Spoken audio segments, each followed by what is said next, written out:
آج کل میں دیکھتا ہوں مایوسیاں بڑی پھیل گئی ہیں، لوگ بڑے بڑے پریشان ہیں، اور کچھ لوگ ایسے ہیں جن کے پاس سارا کچھ ہے پھر بھی پریشان ہیں۔ آزمائشوں نے ہمیں گھیر لیا ہے، جگہ جگہ ہم تکلیف میں ہیں، آزمائش میں، اور میں دیکھتا ہوں کہ وہ ڈپریشن اتنا زیادہ ہے، انجانا سا خوف ہے، پتہ نہیں کیا بن جائے گا۔ کچھ لوگ بلا وجہ سہمے ہوئے ہیں، میرے پاس پیسے کوئی نہیں، میں تھوڑا بیمار ہو گیا ہوں، میں کمزور پڑ گیا ہوں۔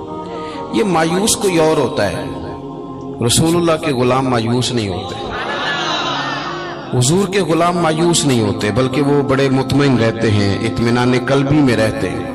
وہ تو معاشرے کو اطمینان دیتے ہیں، سکون کی دولت آگے بانٹتے ہیں۔ آپ جب آہستہ آہستہ مایوس ہونے لگ جائیں گے، پیچھے تھک وہ بندہ نہیں جاتا جس کا جسم تھکتا ہے، تھک وہ جاتے ہیں جن کے اعصاب تھک جاتے ہیں، جن کا ذہن تھک جاتا ہے۔ جو لوگ فکری طور پہ کمزور پڑ جاتے ہیں نا، میں بیمار ہوں تو شاید کبھی تندرست نہیں ہوں گا، میں کمزور ہوں، غریب ہوں تو پتہ نہیں کبھی امیر نہیں ہوگا، میں پتہ نہیں مطلب پیچھے میں نے رہنا ہے، یہ میرے ساتھ کبھی کوئی شاید وفا کرے گا ہی نہیں، ہم نہ ذہنی طور پہ تھک جاتے ہیں۔ رسول کریم علیہ السلام نے جو چیز ہمیں سب سے زیادہ دی ہے وہ امید کی دولت ہے، امید کی دولت۔ امید، کبھی امید نہ ٹوٹنے پائے ہماری۔ اچھا سوچیں، اچھا گمان کریں، آنے والے وقت کے بارے میں خیر کی امید رکھیں۔ حضور مبشر ہے، خوشخبری دیتے ہیں، ہمیں نبی پاک صلی اللہ علیہ وسلم نے اٹھ کر جینے کا طریقہ بتلایا، حضور نے ہمیں خوش رہنے کے سلیقے بتائے۔ حضرت سیدنا معاذ بن جبل رضی اللہ تعالیٰ عنہ فرماتے ہیں، جب پیارے حبیب علیہ السلام نے مجھے یمن کے لیے بھیجا نا گورنر بنا کے، تو کئی نصیحتیں حضور نے فرمائی تھیں۔ ایک نصیحت حضور نے یہ فرمائی تھی کہ معاذ، لوگوں کو نا نفرت نہ دلانا، انہیں خوشخبریاں دینا، انہیں خوشخبری۔ ہم نے ایک دوسرے کو مایوس کرتے، او جی چھاڑو ہے، تم کتے جا، سارا کھیڑ پیسے دی، تیرے کو پیسے کوئی نہیں، تیرا کچھ بھی نہیں بن سکتا۔ ہم ایک دوسرے کو کہہ رہے ہوتے ہیں سارا پنڈ مار جائے، ماڑے دا بچہ چودھری نہیں ہو سکتا۔ تو یہ آپ کمزور باتیں خود بھی کرتے ہیں، لوگوں کا دل بھی آپ توڑتے ہیں۔ آپ لوگوں کو امید دلائیں، ان کو آگے بڑھنے کا شوق دیں۔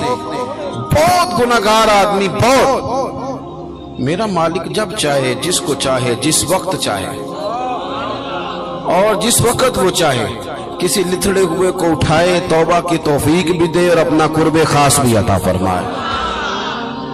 حضرت ابو درداء رضی اللہ تعالیٰ عنہ فرماتے ہیں، میں حضور کی بارگاہ عالی مرتبت میں حاضر تھا، تو نبی پاک صلی اللہ علیہ وسلم نے ہمیں آیت پڑھ کے سنائی، وَلِمَنْ خَافَ مَقَامَ رَبِّهِ جَنَّتَانِ، جو اللہ کے سامنے کھڑے ہونے سے ڈرے گا، رب اسے 2 جنتیں عطا کرے گا۔